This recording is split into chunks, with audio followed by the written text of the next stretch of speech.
আজকে শেয়ার করব কাতলা মাছের খুব সহজ একটা রেসিপি।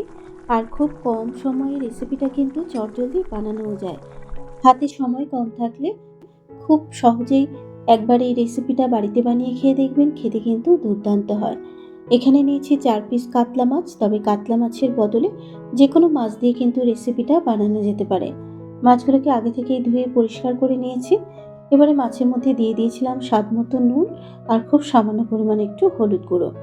নুন আর হলুদ গুঁড়োটা দেবার পর মাছের সাথে মিশিয়ে নিয়ে মাছটাকে খুব ভালো করে একটু মেখে নেব, যাতে মাছের মধ্যে নুনটা খুব ভালো মতো মিশে যায়।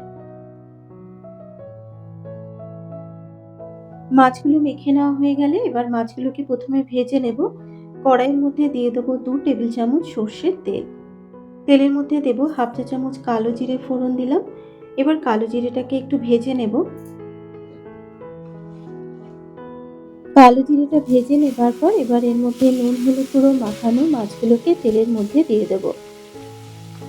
মাছটা ভাজা হতে হতে এবার মাছের জন্য একটা মশলা রেডি করে নেব। মিক্সিং জারের মধ্যে দিয়ে দিলাম ১ চা চামচ কালো সাদা সর্ষে, ১ চা চামচ দিয়ে দিলাম পোস্ত। প্রথমে সর্ষে আর পোস্তটাকে শুকনো গুঁড়ো করে নিলাম। এবার এর মধ্যে ৩টে কাঁচা লঙ্কা, ঝালটা স্বাদ অনুসারে দিতে হবে। স্বাদ মতো নুন দিয়ে দিলাম, নুনটা এখানে আমি একবারেই দিয়ে দিলাম। আর দিয়ে দিলাম ১ টেবিল চামচ টক দই আর সামান্য পরিমাণে একটু জল। এবারে মশলাটার একটা মিহি পেস্ট রেডি করে নিয়েছি। এর মধ্যে কিন্তু মাছের এক পিঠ ভাজা হয়ে গেছে। এবার মাছগুলোকে উল্টে দেব। তবে মাছগুলোকে কিন্তু খুব বেশি ভাজবো না, একটু হালকা করেই ভাজবো। বেশি ভাজলে মাছটা শক্ত হয়ে যাবে আর খেতেও কিন্তু ভালো হয় না। তাই এখানে উল্টে পাল্টে মিনিট ৩ সময় ধরে মাছগুলোকে হালকা করে কিন্তু ভেজে নিয়েছি। মাছের দু পিঠই যখন হালকা করে ভেজে নেওয়া হয়ে যাবে, এবার মিক্সিতে বেটে রাখা মশলাটা দিলাম আর সামান্য পরিমাণে একটু জল দিয়ে দিলাম। কালারের জন্য একটু হলুদ গুঁড়ো হাফ চা চামচ আর দিয়ে দিলাম হাফ চা চামচ কাশ্মীরি লঙ্কার গুঁড়ো। মশলাটা দেবার পর এবার মাছগুলোকে মশলার সাথে একটু মিশিয়ে নিয়ে মশলাটাকে মিনিট ২ একটু কষিয়ে নেব। তবে এখানে মশলাটাকে আমি খুব বেশি কষাচ্ছি না, যেহেতু সর্ষে রয়েছে, বেশি কষালে কিন্তু মাছের ঝোলটাই তেতো হয়ে যাবে।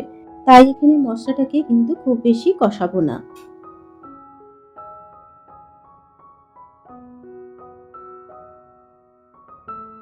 মিনিট ২ মশলাটাকে খুব ভালো করে কষিয়ে নিয়েছি আর মশলা থেকে কিন্তু তেলও ছেড়ে এসেছে।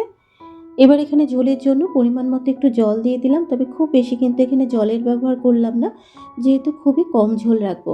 জল দেবার পর একবার একটু খুব ভালো করে মাছের সাথে মিশিয়ে নেব। জল দিয়ে নাড়াচাড়া করে নেবার পর এবার মিনিট ৩-৪ ঢাকা দিয়ে মাছটাকে সেদ্ধ করে নেব। ৪ মিনিট পর এবার ঢাকনাটাকে খুলে দিয়েছি। মাছগুলো কিন্তু ঝোলের সাথে খুব ভালো মতো ফুটিয়ে নিয়েছি আর মশলা থেকে কিন্তু তেলও ছেড়ে এসেছে। আর মাছের ঝাল প্রায় তৈরি হয়ে এসেছে। নামানোর আগে দিয়ে দেবো কয়েকটা চেরা কাঁচা লঙ্কা আর একটু ধনেপাতা কুচানো। চেরা কাঁচা লঙ্কা আর ধনেপাতা কুচানোটা মিশিয়ে নিলেই তৈরি হয়ে যাবে খুব কম সময় মাছের ঝোলের একটা রেসিপি। আর যারা বিশেষ করে নতুন রান্না শিখছেন, অবশ্যই একবার এইভাবে রেসিপিটা ট্রাই করতে পারেন। খুবই কম সময় মাছের ঝোলের রেসিপিটা কিন্তু বানানো যায়। এবারে গ্যাসের ফ্লেমটাকে বন্ধ করে একটু ঢাকা দিয়ে রেখে দিচ্ছি। আর তৈরি হয়ে গেল আমার আজকের রেসিপি কাতলা মাছের ঝাল। আর গরম ভাতের সাথে কাতলা মাছের ঝালটা খেতে কিন্তু বেশ ভালো লাগে। অবশ্যই রেসিপিটা ট্রাই করবেন ও আমাকে কমেন্ট করে জানাবেন রেসিপিটা আপনাদের কেমন লাগলো। যদি রেসিপিটা ভালো লেগে থাকে ইউটিউব থেকে দেখলে চ্যানেলটাকে সাবস্ক্রাইব করে পাশে থাকা বেল আইকনটি প্রেস করে দেবেন। আর যারা ফেসবুক থেকে দেখছেন পেজটাকে ফলো করার অনুরোধ রইল। তাহলে আজকের মতো এই পর্যন্ত, আবারও হাজির হয়ে যাব অন্য কোনো নতুন রেসিপি নিয়ে। ধন্যবাদ।